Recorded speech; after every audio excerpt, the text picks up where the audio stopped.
All right. Yo, what's up, Sam Joe? How's it going, man?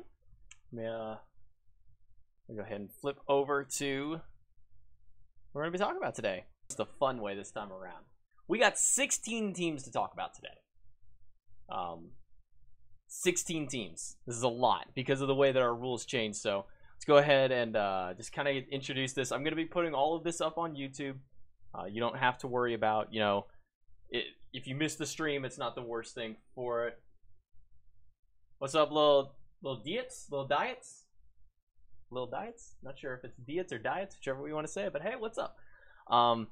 So during the major portion of probably the next 15 to 20 minutes, I'm not going to be doing a whole lot of chat interaction. If something pops up, like a notification, I'll make note of it. But for the most part, this next 15 to 20 minutes is going to be discussing as you see at the top, the AVGL College SMITE Power Ranks. This is where I see the teams at the moment. This is where I put them in ranking order. Now, I'm going to discuss a little bit further in, so let me kind of intro as if this was going on YouTube.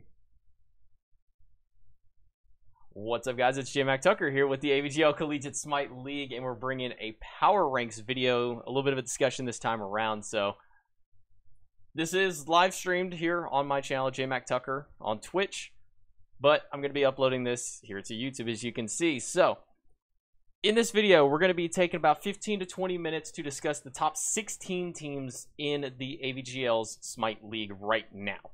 Now, there's only 38 teams, so we're going to be talking about almost half of the teams.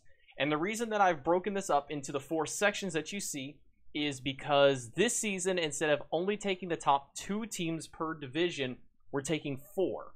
We only have 4 groups of teams now, groups of 9 and 10, as opposed to last season where we had groups of 8 and 9 amongst a conference that had another 8 or 9 set team. So because we only have our 4 groups this time, we're taking top 4 into our gauntlet phase and so on and so forth. There's details about it in our Discord channel.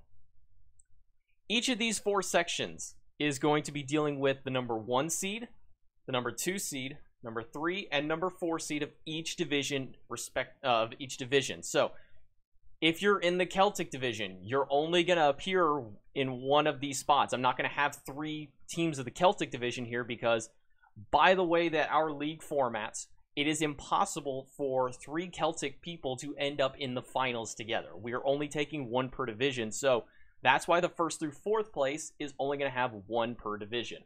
It's going to be the same for 5th through 8th, 9th through 12th, and 13th through 16th. So let's go ahead and start talking about my top 4 teams, because these are the ones I'm going to have the most discussion on and the most thought process. This is the 4 that I put the most thought into out of all of them. And this is going outside of just the AVGL. This is also looking at the players as they play through Challenger Circuit, through community tournaments, and whatever else may have gone through. So there's a lot put into these top 4 teams. We're going to start with the number 4 team. And I don't have my notebook with me. I need to go get my notebook really fast. It's in the other room. I'm back. This is horrible.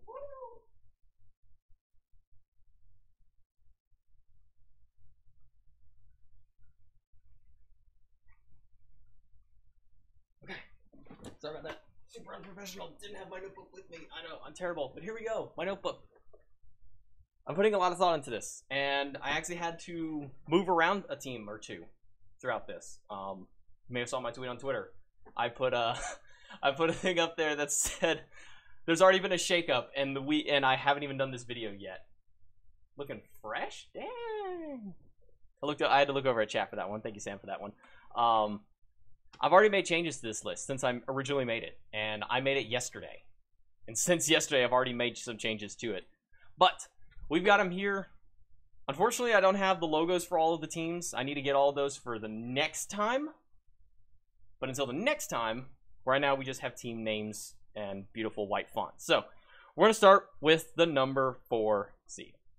Number 4 seed is Indiana University of Bloomington. This is Outlaw's team. This is Outlaw, Shaka, Auxilia. Some fairly strong names if you've been around the SMITE community for a while, especially amongst the amateur scene. These are all players we all know. We know what they can do. We know what kind of crazy picks they like to do. We know what kind of insanity comes through with all of the players in this top four. I'm going to be repeating a lot in the top four with these guys. The point being with this team here compared to the other three is I just don't know how well they work together.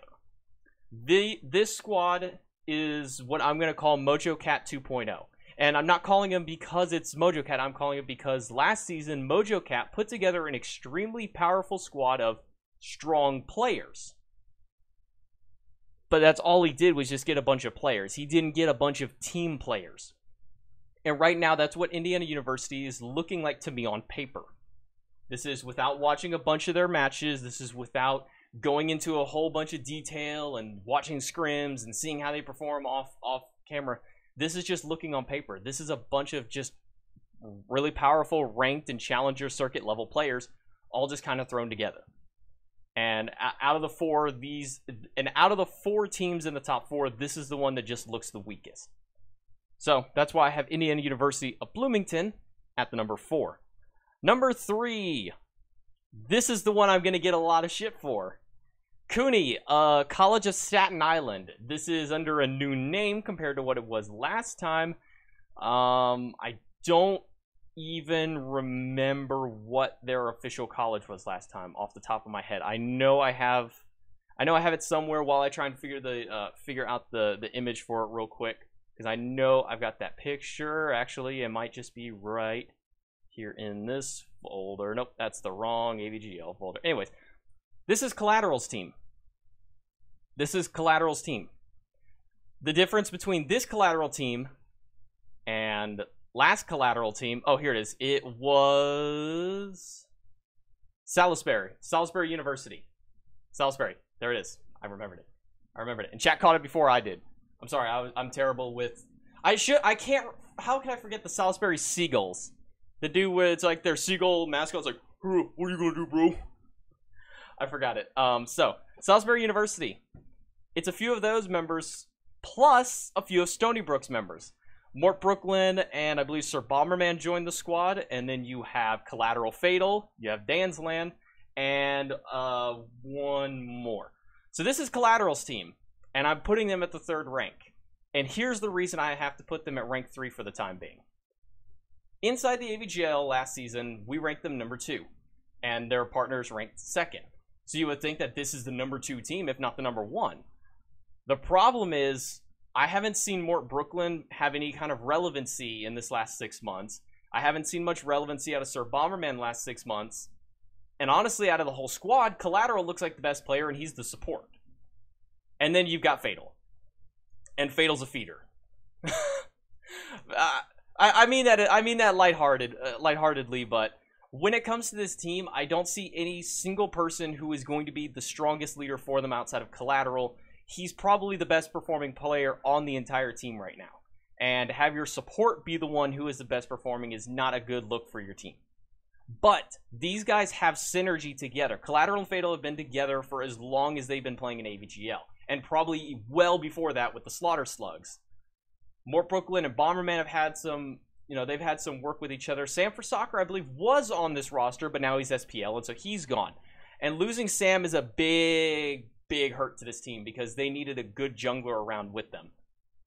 So with that, CUNY of Staten Island is going to be my 3rd rank. Now, my 2nd rank, and this might be where the extra fun comes in.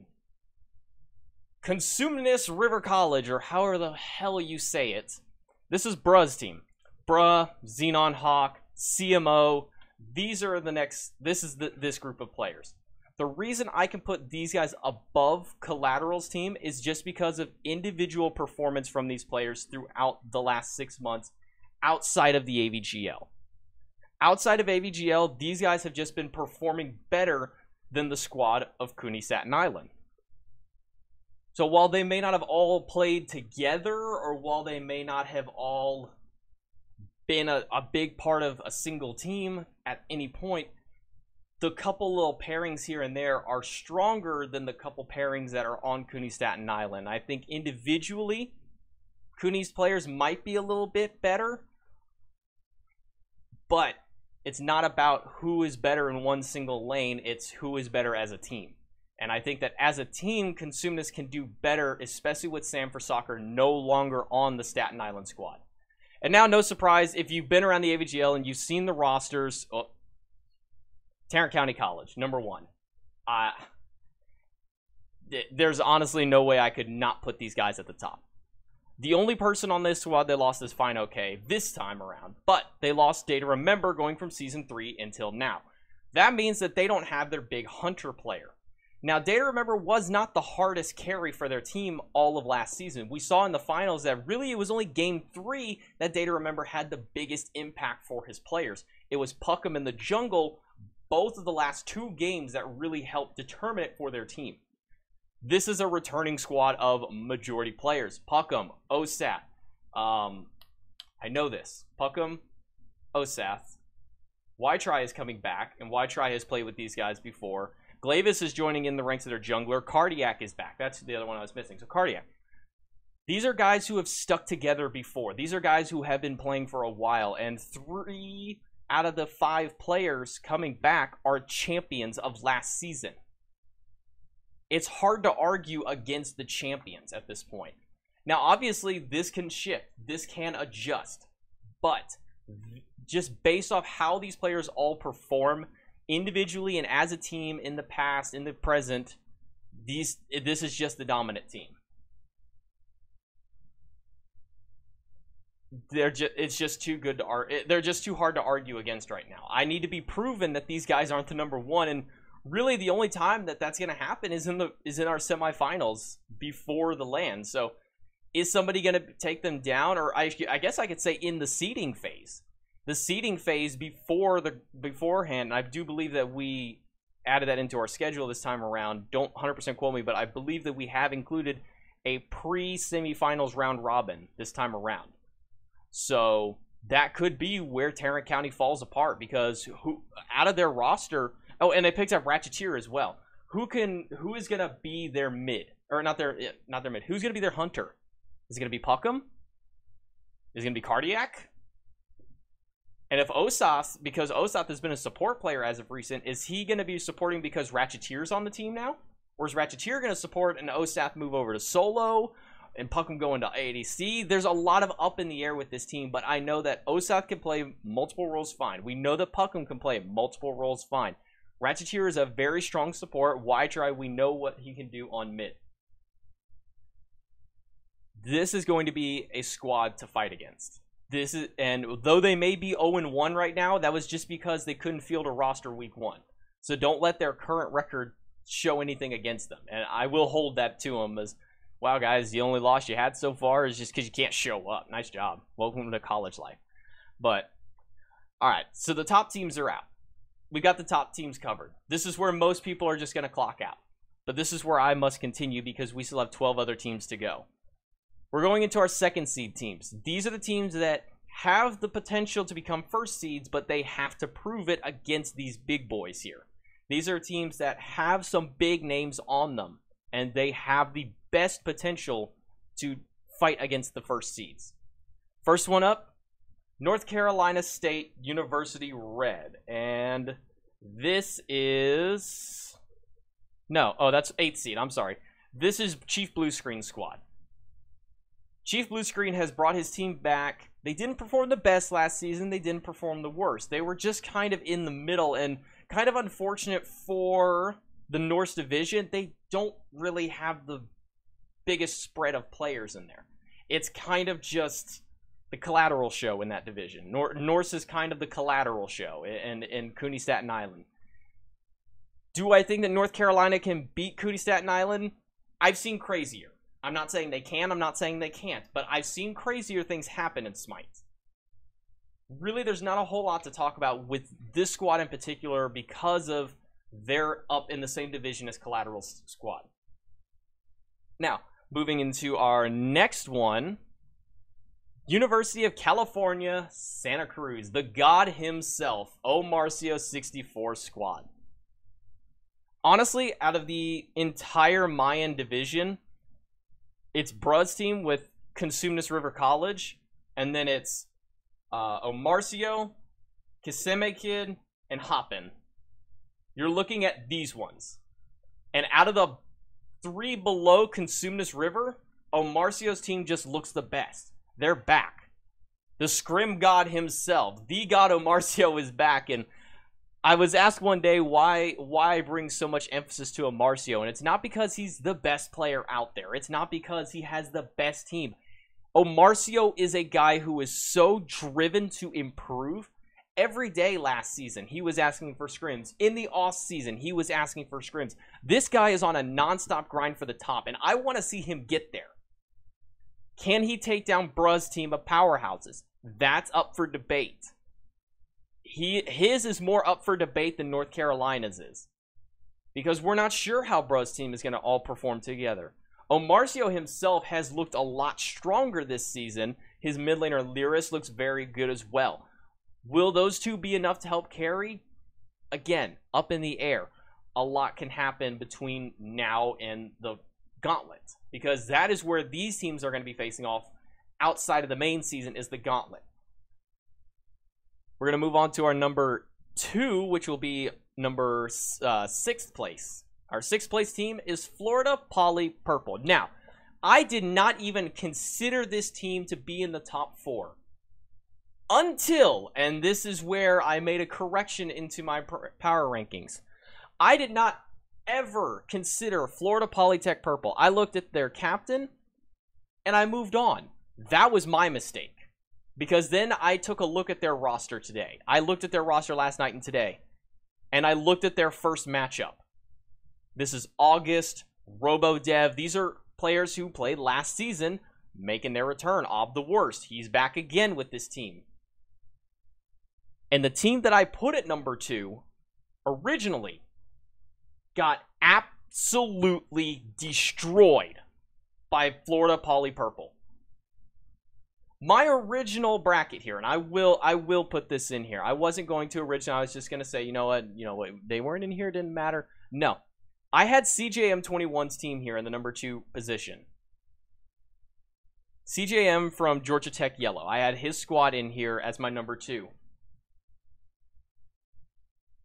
Florida Polytech Purple manhandled this team. CJM in the one screenshot. And now this is the thing is, I'm able to say this, and I can say this confidently and without, feeling like a dick for saying it. He went 5-15 one game against a team that I did not even consider in the rankings. When your leader goes when your leader, your jungler, your head in command gets destroyed that hard for how well he'd performed in prior seasons, it kind of turns a gear or two, thinking maybe he's not as good as I thought he was. And because of it, I've got to put Florida Poly Purple second. One, because they beat the number 2 seed who I originally had. I had CJM for 2, and they destroyed him. What does this say about CJM's team? Where is he ranking now? Gonna say it now? His team's not even on this rankings list anymore. I don't think that CJM's team has that capability if they get destroyed this hard by a team I didn't even factor into this. We're going to move on, and we're going to get into the Ohio State University. There's one difference with this Ohio State University, though. There's no Shaka. There's no Shaka. He's on Indiana Bloomington now. And if I'm not mistaken, Indiana Bloomington Celtic, Ohio State Celtic. This is going to be Shaka versus Shaka's old squad. This is the new Shaka versus the old Shaka.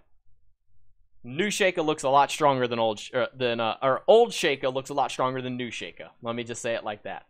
Indiana looks an entire league above Ohio State University. Show rosters, not names. If I had all of those rosters, I would. Otherwise, I would have to own up an immense amount of Google Chrome tabs for that. This is a guy asking me in chat. Silent Shadows. Silent Shadows is asking me to bring up the rosters instead of the team names. I will have that for the next video. I'm going to come back with another predictions in week 2 that will have team names as well as the logos next to it to kind of help clarify some of the higher ones. But this is just a branch out first time around. This is the overall big blanket. In the next videos, the next week's videos, where I break down more so the top 2 teams per division. When it's the top 2, the 2 who really matter. that's when I'll have the rosters. But with 16 teams, it's too many rosters to have filling up all of this little space. Next week, we'll have rosters in with these videos. We'll have the logos instead of the full names by it. So, for now, Ohio State University, this is Sidewinder, Ampain, God, I can't even remember all of their people anymore because all I can remember from last season is the Sheikah show. This was Team Sheikah. In fact, I could probably bring this up real quick. I have the league page tab. But Indiana University Bloomington, they're just a whole set above Ohio State University. And while I bring them up really quick for it on my end, so I can at least have the correct roster for it. Don't worry, Collateral, in the chat. Your stuff won't get timed out. Okay, so the new Ohio State roster is Ampain, Ghost Ninja, Sidewinder, Shark Attack, Precap, Tyler Tramp, and Unhinged. And if I look for Outlaws team of Indiana University Bloomington, and we compare any of those names to the following: Sabbath, Sheikah, Lyra, Auxilia, Outlaw, Wolf King, and Sops. Is there any 7 people on that Ohio State roster that sound remotely close to the 7 people on the side of Indiana Bloomington? I don't think so. I don't think so. With that, we're going to move out of the top 8 here. So we've covered our top 8. Now we're in the lower end. These are the teams that can still make some kind of an impact in here, but I don't see them moving beyond 3rd or 4th seed, which is really going to only come into place during the brackets. The top 2 teams, these are the ones that the top 8 teams are the ones we're going to want to focus on. These are the big hitters of each of the divisions. Now we're kind of in the, what I call the honorable mentions. These are players that can affect various stages of the league as far as seeding goes. You know, seeding into the gauntlet. These are the teams that can really mess with seeding, if anything, but will they lose or win in the gauntlet? More looking towards the lost side, but we're going to talk about them because I feel that even the top 3 are good for. So, in 12th place, and now I apologize for this, I don't have a big enough box for it, and so they're sideways, so it's going to look awful. University of Miami. This is Wood Six's team, and people, if you want to make the joke for it, Wood Six, haha, that's probably what division he's in. I'll make the joke for you so you don't have to. This is a team of Wood Six, Sir Buddha Pig, Snaping, Jams, Pussycat, and Opai Sukhoi Dekai. Okay, you can stop there. You're going down to 4th seed. No, just amongst the squads that are left within this this division, the North Division, I mean, there's not a whole lot of pickings. When it comes to North Division, it's Cooney of Staten Island. Like, this is the North squad. This is the North squad to beat. And I don't think that Wood Six's team is going to be able to come anywhere close to taking down Collateral's team. We're going to kind of fly through these honorable mentions. There's not a whole lot to talk about, most of them. Number 11 here is the University of North Carolina, Charlotte, which is Duotem's team. His team didn't move here. He was he's an Egyptian division in the same one with Georgia Tech. I'm not the most impressive with Georgia Tech squad right now. And because of that, that's why I said that I didn't even include them back on here. I think that at this point, Duotem's team stands a good enough chance to keep CJM out of the top 4. I think that CJM's team is borderlining 4th, 5th. And Duotem's team and the 4th seeded team that I have are what's going to be the determining factor for it. So, University of Carolina, Charlotte, that's really all I can give for them at the moment. Is they're at least a 3rd seed team, but I don't think they're good enough to take down Florida Poly Purple, and I don't think that they're strong enough to take down Consumnes River College. It's too far-fetched for me to think that right now. Looking in for number 10, Southwestern College. Kisame Kid and his squad return. The only reason that they got anywhere last season, and actually this was a ruling that happened kind of behind the scenes, we should have made this public because, to make an example, is Kisame Kid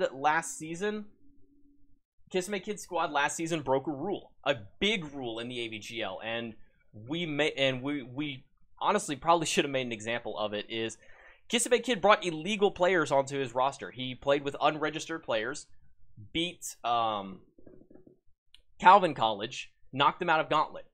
We found out that they did this, and Calvin College took their place in the Gauntlet. So if anybody was confused last time around because of it, that's why. Is Southwestern College played with illegal players, made it to Gauntlet, we found out, and kicked them out of the Gauntlet for it. Does this mean their team is bad? No, because they won. If they would have used their registered members, they would have been fine. But their players weren't registered. The roster was already locked. This was literally the last game of the season. So they couldn't add any more. They couldn't add more people. They couldn't do anything. So if this is the same full roster, I can believe full good and well that these guys can make top 3. Beyond that, I think that Omarcio's squad is just a little bit better than them, just because it's Omarcio, and I know how much this man has driven up. Like this is the most improvement-driven player ever, is Omarcio, and I know that he's not going to grab a team that won't do anything. He's going to get a team that wants to help him and that he will help improve. Southwestern College, they got to step it up, I think, if they can take down Omarcio. And lastly, our 3rd seed team, 9th place, Lawrence Tech. They shocked me this week. Lawrence Tech, this is Irie's team. I could probably find Irie's team real quick here. This is Irie, Arite, I think. Yeah, Arite, Ariite, whatever the hell you want to say. Zotrain, Irie, Golden Cooler, Red Shark, and Soundless Fern, which Soundless Fern didn't play this past week. But Irie's squad really impressed me. And more than anybody, Irite, their jungler, was doing things that I wouldn't believe a team to do even at this stage of the season. Whether Lawrence Tech is, the big team to watch out for or not, Irie was playing gods that I would have never expected in game number 1. Game number 1, Irie plays Ganesh jungle. Whether he's been practicing this or not does not matter to me. He brings out game number 1, Ganesh jungle. He goes 1-1 and like 20-something. Like 1-1 and 21, I think. Or 1-1, 24. He played out of his mind. I questioned it. I was like, what, the Ganesh jungle? And then I started thinking, I'm like, this is good. He can help snowball the rest of his lanes. And that's exactly what he did. He stuck with Golden Cooler, their solo laner, for so long. By the end of the game, Golden Cooler had 18 kills. Golden Cooler had like 18 kills that game. And it's because Irie on this Ganesh was consistently sticking with their solo laner and their mid laner, Irie. Irie? Yeah, Irie played mid that game, if I remember right. They were sticking by each other for so long. And Irie is the player that I'm going to be focusing on with this team.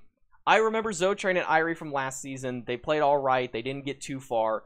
But Irie and Golden Cooler are the 2 players to watch for this jungle solo combo from Lawrence Tech. I only have them at number 3, Lawrence Tech, Celtic, because Sidewinder and Sheikah's squads are both up in the higher ups here, or Outlaw squad, I guess, technically, this time around. Those are the other 2 ahead of them. Lawrence Tech has potential to take down Ohio State. Lawrence Tech versus Ohio State is going to be a game to watch this season. Whether we get that streamed or not, I for sure will be watching this match if I'm not casting that day, because I have to see this matchup. Probably the longest I'll talk about any teams. And now we're hitting the 4th seed teams. These are the ones that aren't quite there. They can mess with the 3rd and 4th seedings, but they're rarely going to mess up anybody in the 1st through 8th, anything like that. So, first one up, North Carolina State White. This is Joey Blunt's team. I believe that Joey Blunt's team here in North Carolina is currently supposed to be taking on CJM's team. This is where, these 2 teams could flop in and out between the 4th seed, but I don't think that either are really going to bump themselves into 3rd seed. They are a good squad, but I don't think that they're quite up there yet. They have some things they need to improve on. We'll see how they do throughout the season, but that's I'm putting them over CJM just because I think as a team, Joey Blunt's team is just stronger overall. Next is Carnegie Mellon. This is Gideon Champion. He's bringing his squad back from last season. Honestly, nothing super special, but nothing bad from them. A lot of this is I know of these teams from previous seasons, so I can give these thoughts about them. I have a little bit more insight than some of the other people might for it. Is I just know these guys here, and I can give a little bit better assessments than people who just look at the rosters on paper. I think Gideon Champion's team is all right, but I don't think that they are really much more than just above top half. Next one is University of Illinois, Urbana-Champaign. Now, Sarcadicus's team, I believe that we saw them play this past week.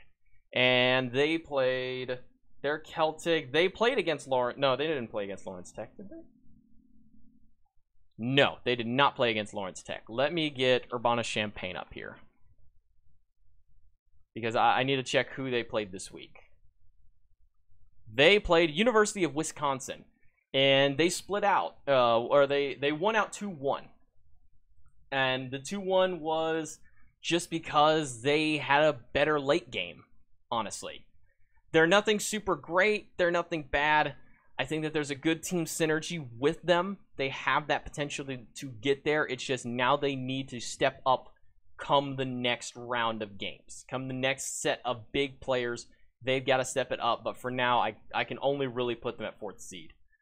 And last but certainly not least, University of Kansas. This is Hoppin's team. Let me grab Hoppin's matchup here. They just played as of recent. They didn't play on stream, but they played Northern... Oh, no, they did. They played... this is Prezified's team. This is Prezified's team with Conceded Code. We actually did just stream these guys against Northern Arizona Blue. Wow. That was a set. That's all I can say is that was a set. University of Kansas showed that at least against the lower ends they can body, but that's the problem. Is so far Kansas has only played the lower end teams of their brackets. Kansas is in the same division as Southwestern, Santa Cruz, and Consumnes. Can they beat any of those three? Probably not 1st seed. 2nd and 3rd up for debate. I think that University of Kansas has some good players with Caxitum. I know he's a veteran player amongst the AVGL. Conceded Code played out of his mind this past weekend. Petruzzi, a damn good support, I got to say that. Petruzzi was playing very well on his, I know on his Terra game. He was doing very well. I got a follow there. I'm not even sure who the follow was because it didn't pop up on my thing. Thanks for that. So whoever followed, thank you for the follow. I appreciate it. Hoppen played well, and you know, Prezified didn't impress me, but he didn't disappoint me. And I think that that's really all I can say about a team in 4th seed is I wasn't disappointed. That's really all I can say for it.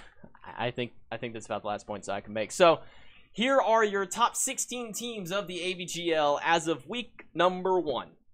This did have some influence on who's played who so far. This had a lot more of who was on these teams.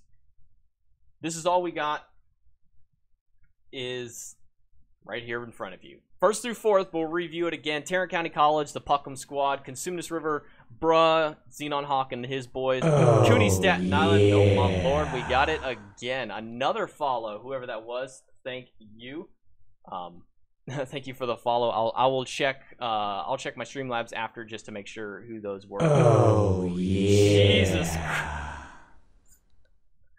Who is Thank you again for the follow. It's gonna look really weird because there's just audio popping up and no visual to show it.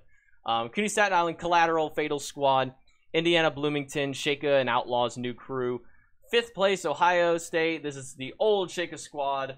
This is now Ampain, Sidewinder, and his boys again. Florida Poly Purple, the boys of August and Robo Dev. Love these two guys. University of California, Santa Cruz in 7th with Omarcio, the God Squad. And North Carolina State Red with Chief Blue Screens boys.